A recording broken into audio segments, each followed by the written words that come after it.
In 2017, a hacker walked straight past every camera, every guard, every locked door in a North American casino without ever setting foot inside the building. He didn't need to. He got in through the fish tank, not a metaphor, an actual aquarium sitting in the lobby.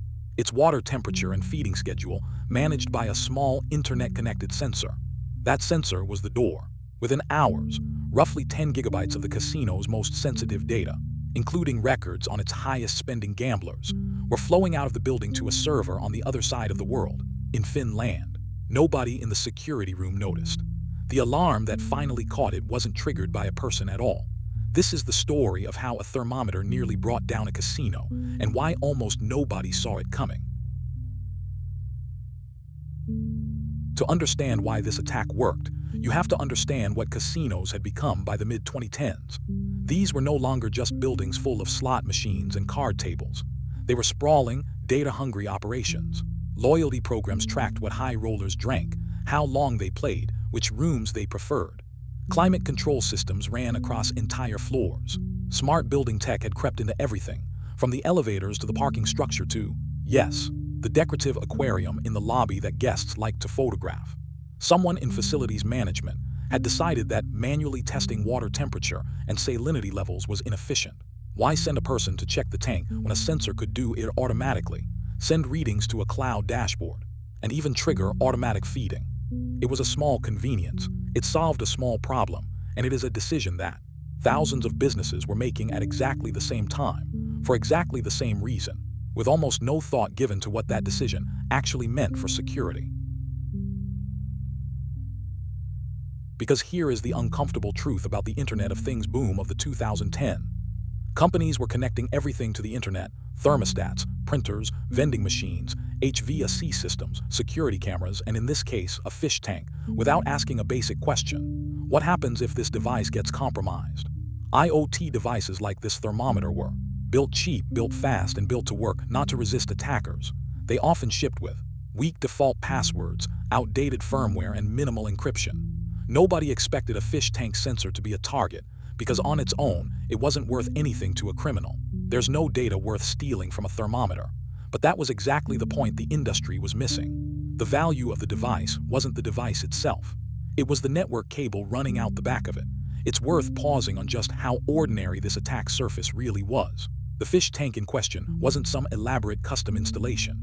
Internet-connected aquarium systems like it were, and still are, commercially available products, marketed to hotels, offices, and yes, casinos, as a way to maintain expensive live displays without hiring a full-time aquarist to babysit water chemistry around the clock. Someone bought this system off the shelf, plugged it into the network, and moved on with their day. That's the mundane reality behind almost every IoT breach. Nobody sits in a meeting and decides to create a security hole. A hole gets created by 100 small, reasonable-sounding decisions made by people who were never asked to think about security in the first place. A facilities manager solving a maintenance problem, a vendor optimizing for ease of setup rather than defense, an IT department stretched too thin to audit every appliance that shows up on the network. The casino, to its credit, wasn't completely careless.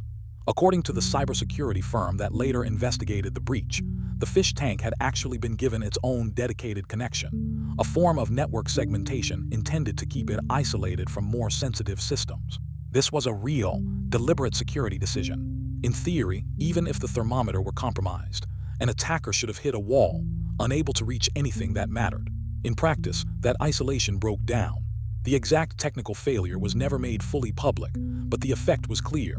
Once inside the thermometer, the attackers found a path from that supposedly isolated device into the broader casino network. And that gap, the space between what security teams assumed was locked down and what was actually locked down, is where almost every major breach in history has lived.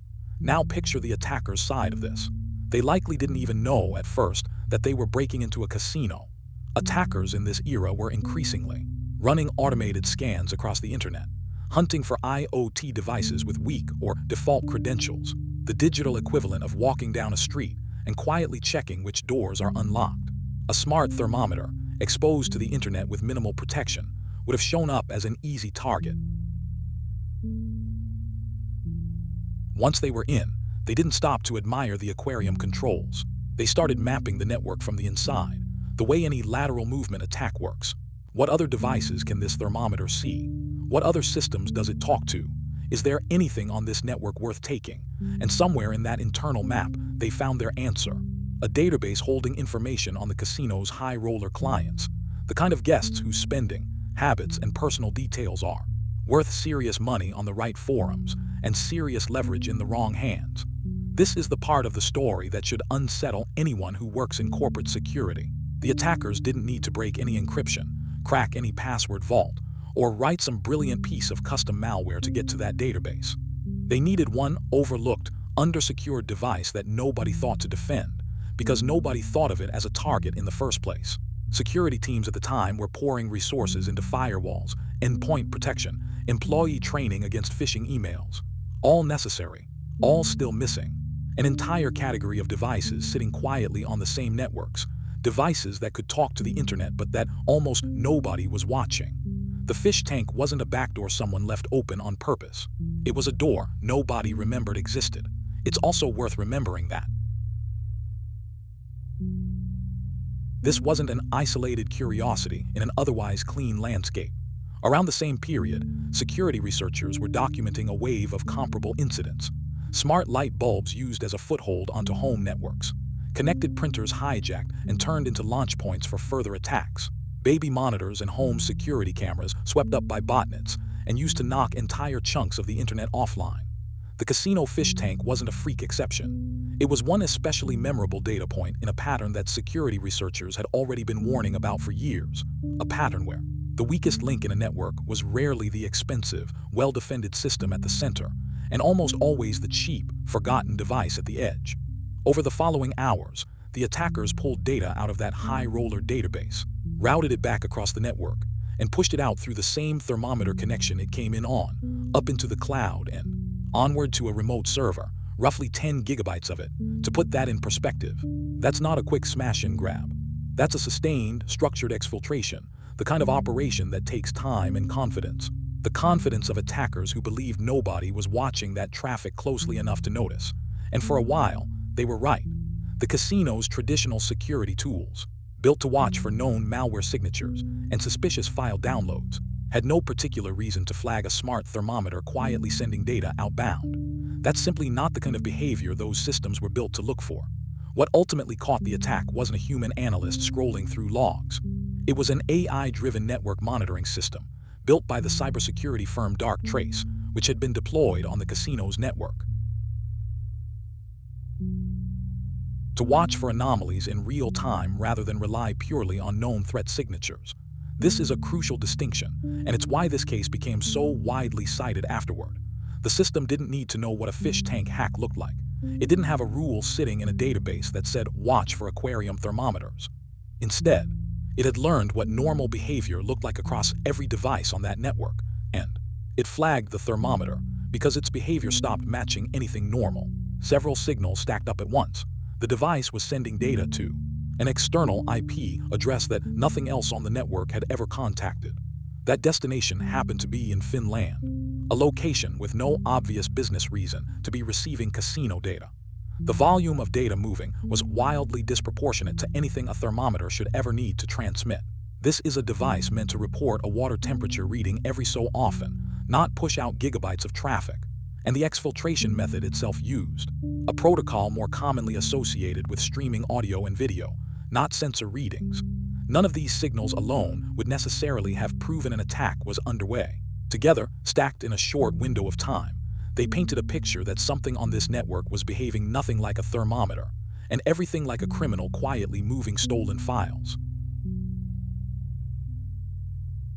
Once the anomaly was flagged, the response moved fast. The suspicious traffic was cut off, the compromised device isolated, and the exfiltration stopped before it could go further. The company that disclosed the case publicly, Darktrace, didn't do so through a press release or a formal breach notification. It came out almost casually at a security conference, when the firm's then CEO Nicole Egan told the story to illustrate a broader point about how attackers were exploiting IoT devices. From there, it was picked up and reported by major outlets, including Business Insider and Wired, and it spread quickly through the cybersecurity world because it was such a vivid, almost absurd example of a much larger and more serious problem. A fish tank, in a casino, used to steal high roller data. It sounded almost too strange to be real, and that strangeness is exactly why it stuck in people's minds when far more technical breaches faded from the headlines within days. And here's a detail worth sitting with. To this day, the casino at the center of this story has never been publicly named. Reporting from the time, and in the years since, consistently refers to it only as an unnamed North American casino. That's not an oversight in the coverage. It reflects how these disclosures typically work.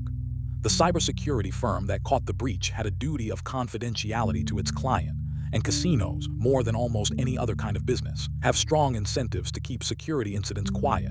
Gambling runs on trust. High roller clients trust that their financial activity, their habits, their presence at a table will stay private. A casino publicly confirming that a hacker walked off with data on its wealthiest guests is a reputational risk that can follow a brand for years. So the story exists in public record with the who deliberately left blank, known in exhaustive technical detail, right down to the destination country of the stolen data, yet missing the one detail that would let you type an address into a map. There's something fitting about that. A breach that started with an object nobody was watching ended as a story where the biggest name involved is the one nobody will say. So what did this actually change? In the years following the disclosure, the fish tank hack became something close to a parable in cybersecurity circles, cited constantly in conference talks, training materials, and boardroom presentations, specifically because it was so easy to understand. You didn't need to be technical to grasp the danger. Anyone could picture a fish tank, and anyone could understand the unsettling idea that something so ordinary could become a weapon against them. That accessibility made it one of the most effective wake-up calls the industry had seen for a specific and growing problem: the explosion of unmanaged IoT devices sitting on corporate networks with little to no oversight. It's worth being precise about what actually is, and isn't, publicly confirmed here, because a story this good tends to accumulate embellishments the more times it gets retold at conferences and in blog posts. What's solidly documented, straight from Dark Trace's own account and the outlets that reported on it at the time, is the core sequence. A North American casino, a smart thermometer in a lobby fish tank, a network intrusion, roughly 10 gigabytes of data taken, a destination server in Finland, and detection by an AI-based anomaly system rather than a person. What remains undisclosed, likely permanently, is the casino's identity, the exact technical vulnerability that let the attackers cross from the supposedly segmented thermometer connection into the wider network, and the ultimate fate of the stolen data itself, whether it was ever sold, leaked, or used against the high rollers whose information it contained.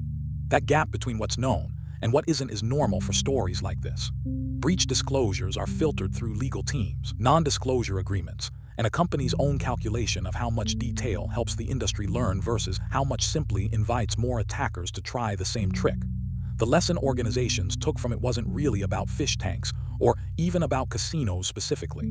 It was about visibility. Security teams began pushing harder to inventory every single device connected to their networks, not just laptops and servers, but thermostats, smart lighting, printers, security cameras, vending machines, anything with a network cable or a wireless chip. Because you cannot defend a device you don't know exists, and until this story spread, an enormous number of companies genuinely did not have a full picture of what was quietly talking to the internet inside their own walls. Network segmentation practices came under scrutiny too, since the casino's failure wasn't a total absence of precaution. It was a segmentation strategy that looked reasonable on paper and failed in practice. That distinction mattered. It pushed security teams to stop asking, "Do we have segmentation?" and start asking, "Have we actually tested whether it holds?" The case also accelerated a broader shift in how companies think about detection itself. For years, the dominant model of cybersecurity was built around known threats, malware signatures, blacklisted IP addresses, rules written after someone else had already been attacked first. The fish tank incident was a clean, almost textbook demonstration of why that model has a blind spot. Nobody had ever written a rule that said an aquarium thermometer sending data to Finland is bad, because nobody had ever imagined they'd need to. The attack was caught not because a system recognized it, but because a system noticed it didn't recognize it. A shift toward behavioral and anomaly-based monitoring that has only grown more central to enterprise security since, in an environment where new device types and new attack surfaces are being invented every year, waiting to write a rule for each new threat means you are always one step behind. Watching for behavior that simply doesn't fit the pattern, on the other hand, can catch threats nobody has even thought to name yet. There's a broader irony sitting underneath all of this that's worth naming directly. A casino is, in many ways, one of the most security-obsessed environments on Earth. Facial recognition at the doors, surveillance covering every square foot of the gaming floor, watched around the clock, historically by people whose entire job was to notice anything out of place. Armed guards, vaults, decades of institutional paranoia built specifically to stop people from cheating, stealing, or scamming their way to a payout. And all of that formidable, expensive, battle-tested security apparatus was rendered irrelevant by an aquarium thermometer that probably cost less than a nice dinner at the casino's own restaurant. The lesson: there isn't that casino security was weak. It's that security, no matter how sophisticated, is only as strong as its least examined component. Attackers don't need to beat your strongest defenses. They just need to find the one thing nobody thought to defend at all. That idea has only become more relevant since 2017, not less.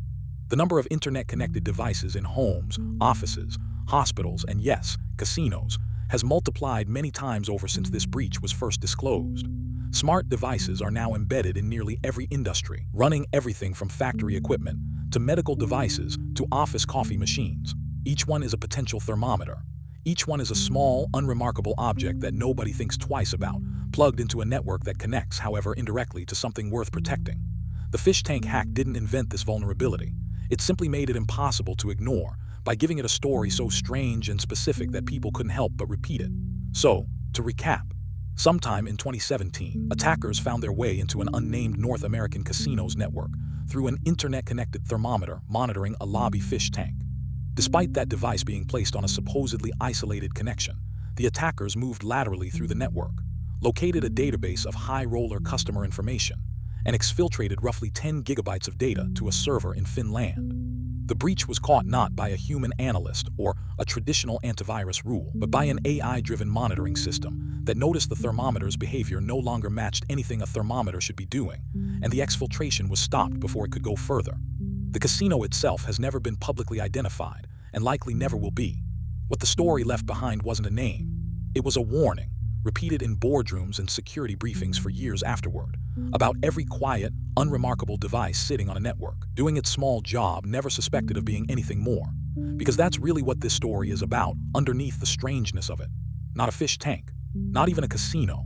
It's about the gap between what we protect because we understand it's valuable and everything else: the printers, the sensors, the thermostats, the small conveniences we plug in and forget, sitting quietly on the same networks as everything we actually care about. Somewhere right now, in a building you've walked through this year, there is probably a device just like that thermometer. Nobody's watching it. Nobody thinks they need to. And that, more than anything else, is exactly what makes it dangerous.